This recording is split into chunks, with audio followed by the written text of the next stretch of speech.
కాబట్టి 16 మందిని కంటే సమృద్ధిగా ఉంటాయి మీ జీవితాలని చెప్పాడు ఆయన. చెబితే ఆ రోజున ఆయన్ని కూడా విపరీతంగా ట్రోల్ చేశారు. బర్త్ కంట్రోల్ ఆపరేషన్లు చేశారు అనేది ఉండేది. అంటే ప్రతి డాక్టర్కి నెలకి 200 ఆపరేషన్లు చేయకపోతే ప్రతి హాస్పిటల్కి టార్గెట్ అది. ఈ 200 రీచ్ అయితేనే మీకు శాలరీస్. యమగోల్లో డాక్టర్ని ప్రవేశపెడతారు యముడి ముందు. ఏంటి ఇతను చేసిన నేరం అని అడుగుతాడు యముడు.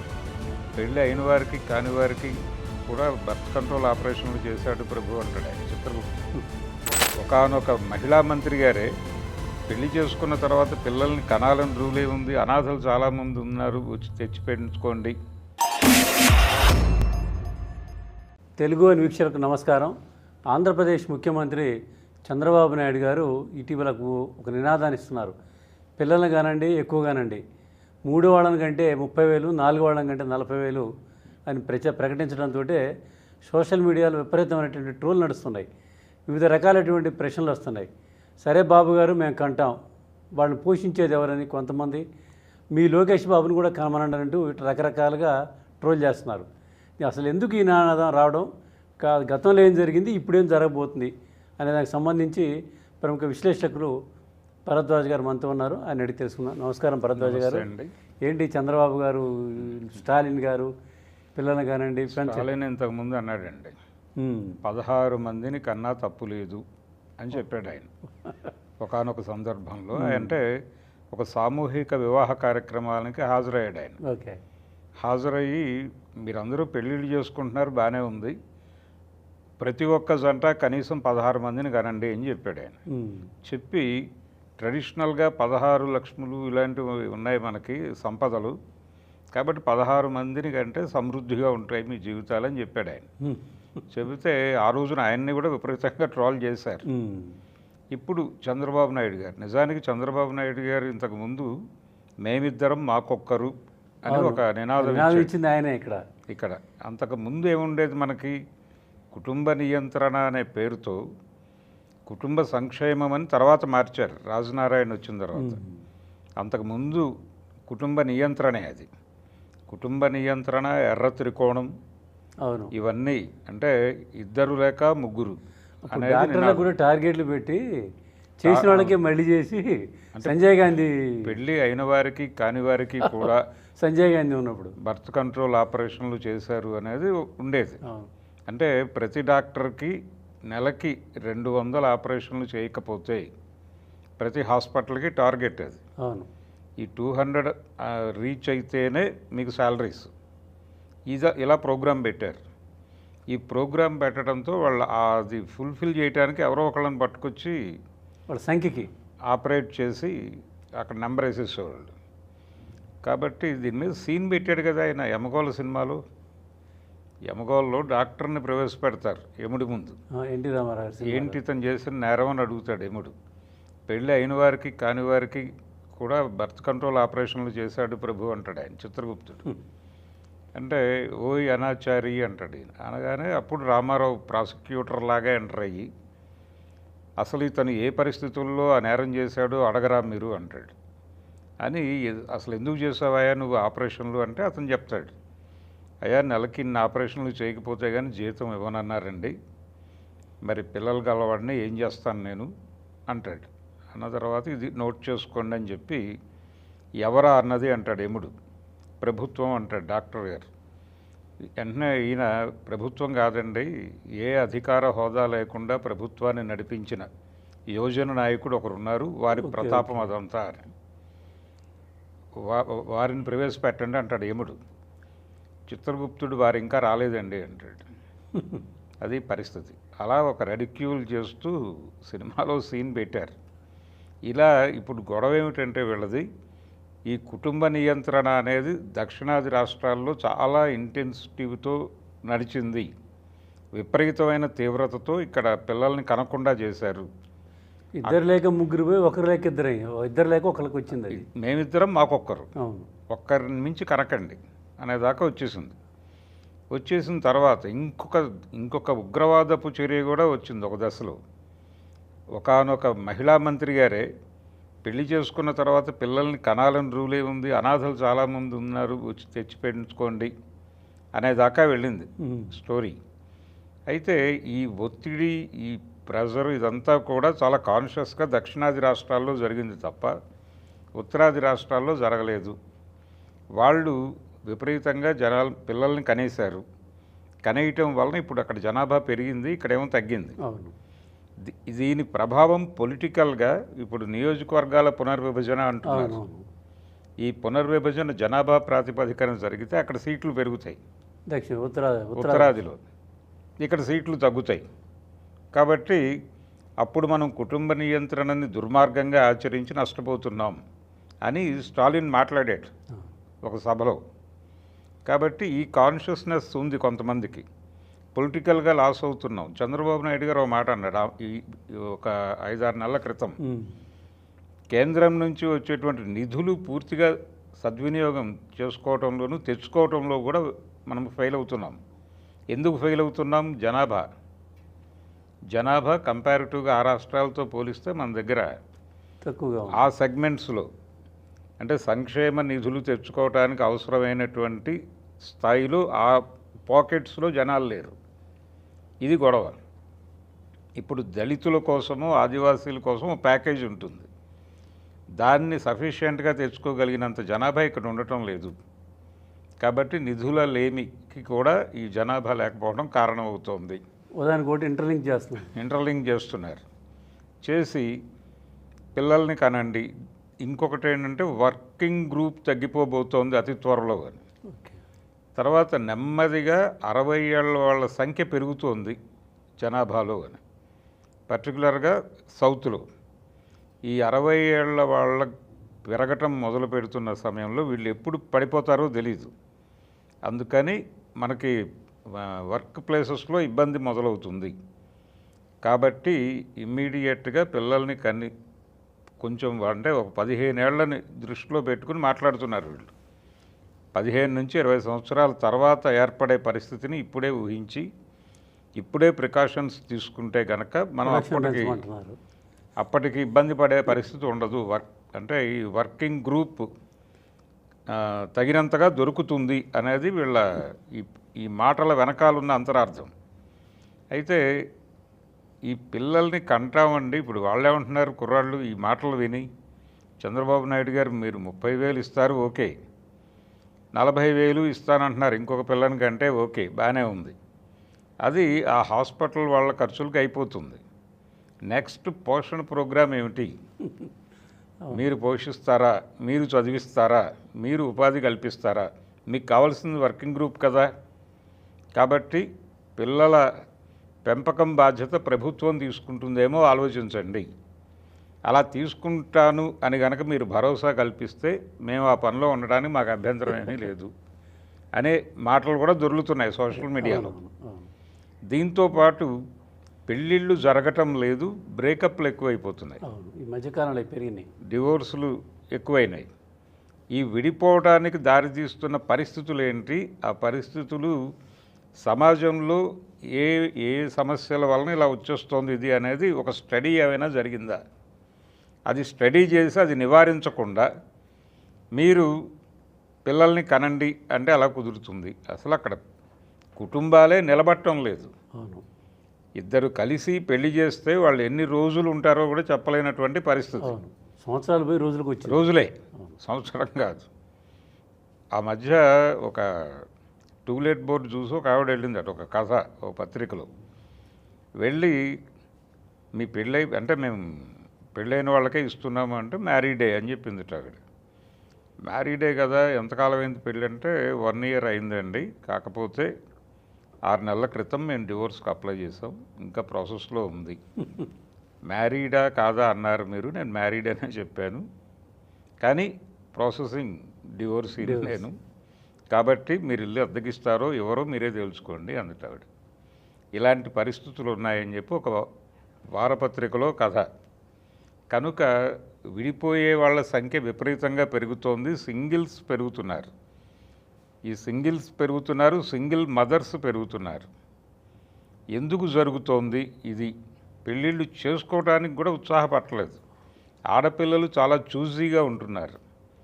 ఒకానొక టైంలో మనం ఆడపిల్ల మైనస్ అని, మగపిల్లవాడు ప్లస్ అని ఒక కల్పనతో వాంటెడ్గానే భ్రూణ హత్యలు జరిగినాయి.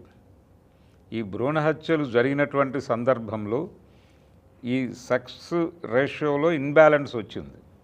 అంటే ఆడపిల్లల సంఖ్య తగ్గి మగపిల్లల సంఖ్య పెరిగి, ఈ పెరగటం వలన ఏం జరిగిందంటే ఆడపిల్లల స్కేర్సిటీ ఏర్పడిపోయి మగపిల్లలకి పెళ్ళిళ్ళు కావడం కష్టం, ఈ పిల్లాడికి పెళ్ళవుతుందా అనే పరిస్థితి వచ్చింది. అంటే ఈ పిల్లకు పెళ్ళవుతుందా అని ఒక వేజళ్ళ సత్యనారాయణ అనే డైరెక్టర్ ఒక సినిమా తీశాడు పాత రోజుల్లో. ఇప్పుడు ఈ పిల్లాడికి పెళ్ళవుతుందా అని సినిమా తీయాల్సిన పరిస్థితి అని అయితే ఒక 10 ఏళ్లలో మళ్ళీ మారింది. ఇప్పుడు సీన్ కొంచెం బ్యాలెన్స్లోకి వచ్చారు. కానీ 10-15 ఏళ్ల క్రితం పరిస్థితి తీవ్రమే. ఆ కండిషన్లో మగపిల్లలకి పెళ్ళిళ్ళు కావటం లేదు. వాళ్ళేమో ఆడపిల్లల్ని విపరీతంగా టార్గెట్ చేయటం మొదలుపెట్టారు మగపిల్లలు. వాళ్ళేమో చూజీగా ఉండేవాళ్ళు ఈ అవకాశాన్ని వినియోగించుకుని. అంతకుముందు ఎంఏ చదివినటువంటి అమ్మాయి 10th క్లాస్ పిల్లవాడిని పెళ్లి చేసుకోవడానికి కూడా సిద్ధపడిపోయేది. ఈ 10th క్లాస్ డ్రాప్ అవుట్ కూడా అయి ఉంటాడు. కాకపోతే ఏదో భూములు పాడు ఉంటాయి, ఆస్తులు ఉంటాయి. ఈ అమ్మాయి పీజీ చేసేసి ఉంటుంది. అయినప్పటికీ తలంచుకుని పెళ్లి చేసుకునే పరిస్థితి ఒకప్పుడు ఉండేది. ఇప్పుడు ఆ పరిస్థితి లేదు. వాళ్ళు చాలా చూజీగా ఉంటున్నారు. మాకు ఈ క్వాలిటీస్ ఉంటే తప్ప కుదరదు అని చెప్పేస్తున్నారు. వాళ్ళు లిస్ట్ ఇస్తున్నారు ముందే. ముందే అంటే ఇది కావాల్సినది రిక్వైర్మెంట్ మెను ఇది. దీని ప్రకారం కుర్రవాడు ఉంటేనే మాట్లాడదాం. ఈ చూజీగా ఎప్పుడైతే ఆడపిల్లలు మారారో ఆడపిల్లల్ని శత్రువులుగా చూడటం మొదలుపెట్టారు వీళ్ళు. అసలు ఆడపిల్ల ఎలా ఉండాలి సాంప్రదాయంగానే వీళ్ళు రివర్స్లో ఇలా ఉండకూడదు కదా ఆడపిల్లలు అకార్డింగ్ టు మాన్యువల్ అన్న పద్ధతిలో వీళ్ళు మాట్లాడుతున్నారు. మగపిల్లలేమో పరమ ట్రెడిషనల్గా మారుతున్నారు. ఆడపిల్లలేమో చాలా ఫాస్ట్ ఫార్వర్డ్లో ఉన్నారు. ఈ సైద్ధాంతికపరమైనటువంటి భావజాలపరమైనటువంటి గ్యాప్ పెరిగిపోయింది. ఈ గ్యాప్తో వీళ్ళందరినీ తీసుకొచ్చి ఒక చోట కూర్చోబెడితే కలిసి ట్రావెల్ అవ్వలేనటువంటి పరిస్థితి ఏర్పడి ఎక్కువ రోజులు ఉండకుండా వీళ్ళు హ్యాపీగా విడిపోవడమే బెటర్ అనుకునే పరిస్థితికి వచ్చేసరి కేర్ చేయట్లేదు, ఫ్యామిలీని కేర్ చేయట్లేదు, భర్తని కేర్ చేయటం లేదు. నువ్వు మ్యూచువల్కి వస్తావా లేకపోతే నేను వెళ్ళి కోర్టుకు వెళ్ళి అప్రోచ్ అవనా అనే పరిస్థితికి వచ్చేసింది. దీన్ని ఎలా చేయాలి, దీన్ని ఎలా సర్దుబాటు చేయాలి, ముందు కుటుంబాన్ని ఎలా నిలబెట్టాలి. కుటుంబ వృద్ధి రేటు ఏపీలో 3.7%కి పడిపోయింది అనేది లెక్కలు. కాబట్టి కుటుంబాలని నిలబెట్టడానికి ఏం చేయాలి, పెళ్ళిళ్ళని నిలబెట్టడానికి ఏం చేయాలి అనేది ముందు ఆలోచించి ఆ తర్వాత మీరు పిల్లల్ని కనండి ఇన్సెంటివ్స్ ఇస్తాము. ఏ సమాజానికైనా కానీ వృద్ధులు పిల్లలు మూలమండి. వాళ్ళిద్దరినీ చూసుకోవాల్సిన బాధ్యత ప్రభుత్వం తీసుకోవాలి.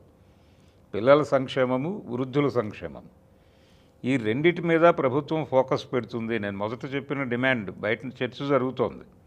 మేము పిల్లల్ని కంటాం, మీరు పోషిస్తారా అని. అసలు ప్రభుత్వం విద్యారంగం నుంచి వెనక్కి వెళ్ళిపోయింది. ఇప్పుడు కార్పొరేట్ విద్యలోకి వచ్చామా.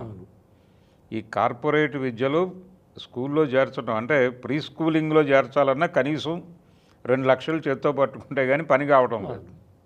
ఈ కండిషన్స్ను కూడా సెటరైట్ చేయగలిగితే మీరు అనుకుంటున్నట్టుగా వర్క్ గ్రూప్ కోసం వీళ్ళు ఏదైనా కష్టపడతారు. అది లేకుండా మీరు ఇవేవి పట్టించుకోకుండా ఈ సామాజిక పరిస్థితులు దేన్ని రిపేర్ చేయకుండా విద్యా ప్రధానంగా అంతే. ఇప్పుడు వృద్ధుల సంక్షేమం మీద ప్రభుత్వం ఏం ఫోకస్డ్గా ఉంది. వృద్ధాశ్రమాలన్నీ ప్రైవేట్ సెక్టార్లో ఉన్నాయి, అక్కడ లేవు, గవర్నమెంట్ సెక్టార్లో పెట్టాలి. అలాగే పిల్లల సంక్షేమం మాదే అంటే వాళ్ళకి ఒక 16 సంవత్సరాలు వచ్చే వరకు ప్రభుత్వమే బాధ్యత తీసుకుంటుంది అనే పద్ధతిలో కనుక ప్రభుత్వం పెడితే కొంత రిలాక్స్ అవుతారు వీళ్ళు. ఆ ప్రయత్నం ఏదో చేస్తారు. కానీ అది లేదు.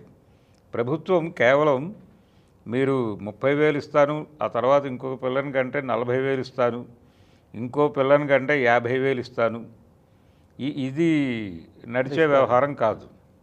అందుకని ఈ పద్ధతి మానేసి అంటే నిజానికి ఈ జనాభా తగ్గుదల మీద పొలిటికల్గా అదొక గొడవ ఉంది. ఏది నియోజకవర్గాల పునర్విభజన తాలూకా జరిగే గొడవ. నష్టం మీద ఇంకొకటి ఏంటంటేనండి, అక్కడి నుంచి విపరీతంగా వలసలు వస్తున్నారు నార్త్ నుంచి సౌత్కి. అక్కడ జనాభా పెరిగిపోయింది కదా ఆ రోజున వీళ్ళు చెప్పినట్టుగానే. కుటుంబ నియంత్రణ సరిగా పాటించకపోవడం వలన అక్కడ జనాభా వృద్ధి రేటు విపరీతంగా పెరిగిపోయి, ఆ పెరిగిన జనాల వలన అక్కడ నియోజకవర్గాలు ఎక్కువ ఏర్పడుతున్నాయి.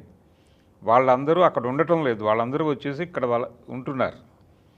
సౌత్కి వచ్చేసి ఇప్పుడు మీరు సౌత్లో ఏ మారుమూల గ్రామానికి వెళ్ళండి, అక్కడ హర్యానా వాడు, లేకపోతే ఉత్తరప్రదేశ్ వాడు, ఉత్తరాఖండ్ వాడు, బీహార్ వాడు. ఇప్పుడు మన దగ్గర హైదరాబాద్లో ఈ డైరీ ఫార్మ్స్లో అన్ని చోట్ల వాళ్ళే ఉన్నారు. డైరీ ఫార్మ్సే కాదండి, మీరు నిర్మాణ రంగంలో వాళ్ళే ఉన్నారు. ఏ పెట్రోల్ బంక్ అయినా వెళ్ళండి, హోటల్స్లో కూడా, సర్వింగ్ సెక్టార్లో కూడా వాళ్ళే, మొత్తం వాళ్ళే. మీరు అప్పుడు మనకి కరోనా వచ్చినప్పుడు ఎంతమంది వెళ్ళారండి ఇక్కడ నుంచి? ప్రత్యేక రైలు వేసుకొని బస్సులు నడిచి. అవును, అంటే వీళ్ళందరూ వచ్చేసి ఇక్కడ కూలీ రేట్లు పెరగకుండా చేస్తున్నారు. ఇప్పుడు ఇక్కడ లోకల్గా ఉన్నటువంటి కూలీ నాకు ఒక 100 రూపాయలు పెంచండి అని అడిగాడు అనుకోండి, అక్కర్లేదు, నీకు ఇస్తున్నదే చాలా ఎక్కువ, నీకు ఇస్తున్న దానిలో 50 రూపాయలు తగ్గిస్తే ఉత్తరాఖండ్ వాడు వచ్చి పనిచేస్తానంటున్నాడు అంటున్నారు ఓనర్లు. దాంతో వీళ్ళు నోరు మూసుకుని ఇచ్చిన డబ్బులు తీసుకుని పనిచేయాల్సిన పరిస్థితి ఉంది. కూలీ రేట్ల మీద ప్రెజర్ ఉంది. వ్యాపార రంగంలోనేమో గుజరాతీ బనియాలు, రాజస్థాన్ మార్వాడీల ఆధిపత్యం ఎక్కువైపోయిందనే గొడవ ఉంది. ఈ మధ్య కూడా హైదరాబాద్ అదొక ఉద్యమం మొదలు పెట్టారు కదా, మార్వాడీ గోబ్యాక్ అన్నారు కదా. ఇదొక ప్రెజర్. అంటే సాంప్రదాయ వ్యాపార కులాలన్నీ కూడా గుమస్తాలుగా మారిపోయారు. కోమట్లు చేసేవాళ్ళు ఆ వ్యాపారం అనేది, వాళ్ళు వైశ్యులు ఇప్పుడు గుమస్తాలుగా మారిపోయారు వీళ్ళ దగ్గర. అందుకని అదొక ప్రెజర్ ఉంది. ఎవరిని ఏ పని చేసుకొనివ్వట్లేదు. సెంట్రల్ పూల్ వర్క్స్ ఏవి సౌత్కి రావట్లేదు, కాంట్రాక్టులు కేవలం సబ్ కాంట్రాక్టులు మాత్రమే వస్తున్నాయి. గతంలో ఇక్కడ కూడా సమర్థులైన కాంట్రాక్టర్లు ఉండేవాళ్ళు కదా, కావురు సాంబశివరావు గారు లాంటి వాళ్ళు. కానీ ఇప్పుడు అలా ఎవరూ కనబట్టలేదు. అందుకని ప్రతి ట్రేడ్లోనూ నార్త్ తాలూకా ప్రెజర్ సౌత్ మీద విపరీతంగా ఉంటుంది అనేది ఒక గొడవ ఉంది. ఇది సెటరైట్ చేస్తే కొంచెం ఉపాధి రంగంలో బాగుపడతారు. వలసలన్నీ తగ్గించగలిగితే వాళ్ళ బరువు మనం ఎందుకు మొయ్యాలి? ఒకవైపు పొలిటికల్గా వాళ్ళు గెయిన్ అవుతున్నారు జనాభా వలన. ఆ జనాభాని మొయ్యటం వలన మనం సఫర్ అవుతున్నాం. దీని గురించి కూడా ప్రభుత్వాలు సీరియస్గా పట్టించుకోవాల్సినటువంటి అవసరం ఉంది. ఇది ఎందుకు పట్టించుకోవాలి అంటే, ఈ ప్రెజర్లో కూలీ రేట్లు పెరక్క వాడేం పెళ్లి చేసుకుంటాడు చంద్రబాబు గారు చెప్పినట్టు.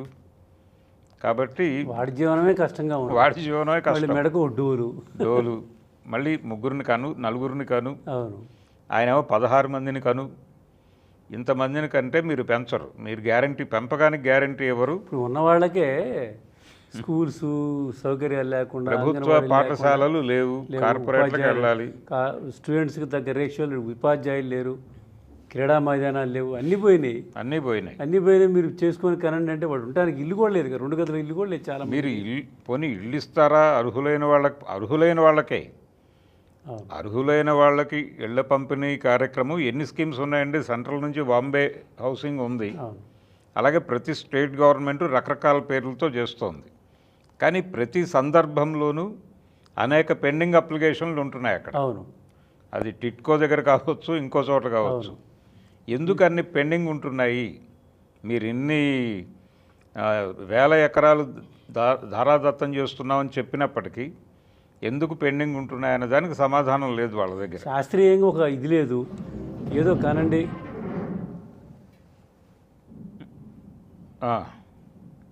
ఇద్దరు ముగ్గురు కానండి, పిల్లల్ని కానండి అనే దాని మీద ఒక అశాస్త్రీయమైనటువంటి ఒక విస్తృతమైనటువంటి చర్చ జరగాలండి సమాజంలో. అన్ని గ్రూపుల్ని కూర్చోబెట్టి ఒక చర్చ జరిపి దానిలో నుంచి నిర్ణయాలు తీసుకుని ఒక విధానాన్ని ప్రకటించాలి తప్ప, పిల్లల్ని కనండి అని ఏదో ఆయన ఒక్కడు కూర్చుని ఒక ప్రకటన చేస్తే కుదిరే వ్యవహారం కాదు ఇది.